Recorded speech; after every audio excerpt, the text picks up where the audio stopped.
Hello guys, आज हम class 10th का जो साइंस का पेपर हुआ है उसका सेट बी का सेकंड पार्ट कंप्लीट सॉल्व कर रहे हैं। तो हम स्टार्ट करते हैं क्वेश्चन नंबर फर्स्ट।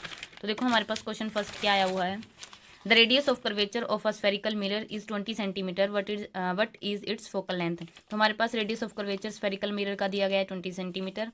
हमें इसकी फोकल लेंथ पूछी गई है। तो फोकल लेंथ और हमारे पास रेडियस ऑफ कर्वेचर में क्या रिलेशन होता है, are is equal to 2f। तो आर हमें 2 दिया गया था, सॉरी 20 दिया गया था। तो ये अगर 2 से डिवाइड होगा तो हमारे पास एफ कितना आ जाएगा, फोकल लेंथ होगी 10 सेंटीमीटर।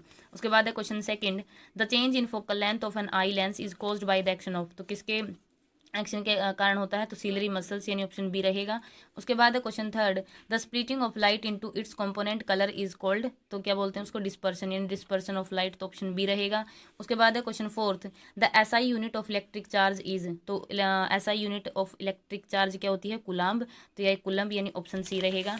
उसके बाद है नेक्स्ट क्वेश्चन हमारे पास question fifth, which of the following is not an example of a biomass energy source. तो इनमें से कौन सा नहीं है, कोयल, वुड, गोबर गैस और न्यूक्लियर एनर्जी। तो ऑप्शन डी रहेगा, न्यूक्लियर एनर्जी नहीं है।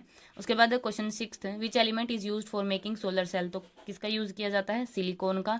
तो ऑप्शन सी रहेगा। उसके बाद है question seventh, which gas is present in biogas. तो कौन सी प्रेजेंट होती है, मोस्टली मीथेन। तो ऑप्शन ए रहेगा। उसके बाद है which energy is possessed by flowing water. तो जो भी चीज़ मोशन में होती है तो उसमें कौन सी एनर्जी पोजेस करती है, तो काइनेटिक एनर्जी। रेस्ट के लिए हमारे पास पोटेंशियल। तो इसका हमें फ्लोइंग वाटर के लिए पूछा गया है, तो ऑप्शन बी। उसके बाद है हमारे पास question ninth, Tehri dam is built on which river. तो अकॉर्डिंग टू गाइड तो इसमें गंगा है, वैसे मतलब कि एग्जैक्टली आए तो भागीरथी नदी आएगा। उसके बाद है question tenth, the Ganga cleanness scheme was started for the first time in the year. तो किस ईयर में हुई थी फर्स्ट टाइम, 1985। तो ऑप्शन बी रहेगा। उसके बाद है हमारे पास केमिस्ट्री के क्वेश्चन हैं। क्वेश्चन 11 में हमारे पास क्या है, Fe2O3 plus 2Al Al2O3 plus 2Fe, यानी अब रिएक्शन कौन सी रिएक्शन का एग्जाम्पल है, तो ये डिस्प्लेसमेंट रिएक्शन है। उसके बाद है हमारे पास question 12, respiration is in dash reaction. तो कैसी होती है, एक्सोथर्मिक रिएक्शन। उसके बाद है question 13, name the sodium compound which is use for softening hard water. तो किसका यूज होता है, वॉशिंग सोडा का।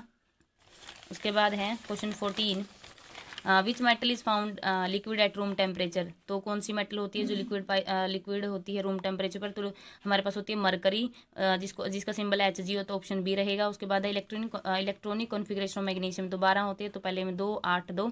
तो ऑप्शन बी रहेगा। उसके बाद है question 16, bond which are found by the sharing of an electron pair between 2 atom are known as.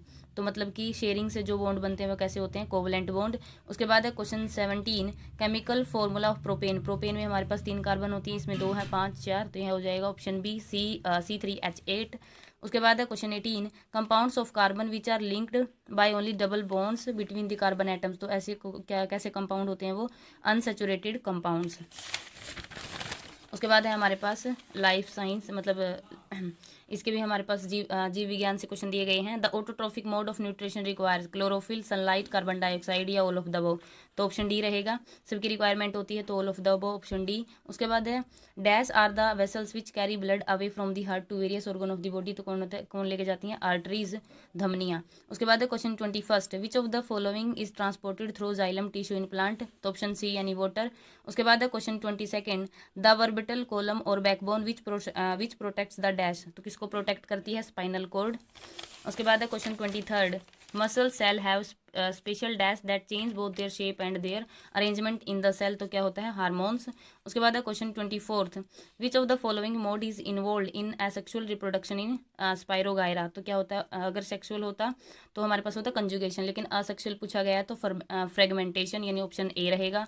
उसके बाद है question 25, which of the following is not a part of female reproductive system in human beings. तो option D रहेगा, vast difference. उसके बाद है question 26, how many pairs of chromosomes are male in and female. Pairs पूछा तो 23 pairs. उसके बाद है question 27, how many copies of a gene for the same trait are there in sexually reproducing organism. तो ये 2 कॉपीज होती हैं, तो यानी ऑप्शन बी रहेगा। उसके बाद है नेक्स्ट क्वेश्चन है हमारे पास question 28, the herbivores come at which trophic level. तो कौन से पे आते हैं, सेकेंड पे। तो ऑप्शन बी रहेगा। उसके बाद है क्वेश्चन 29, नेम 2 आर्टिफिशियल इकोसिस्टम। तो पोन्ड्स, वाइल्ड लाइफ, एक्वेरियम, कुछ भी लिख सकते हैं हम। उसके बाद है question 30, the higher energy UV radiation split apart some molecular oxygen into ozone, यानी O3 एटम। Thank you.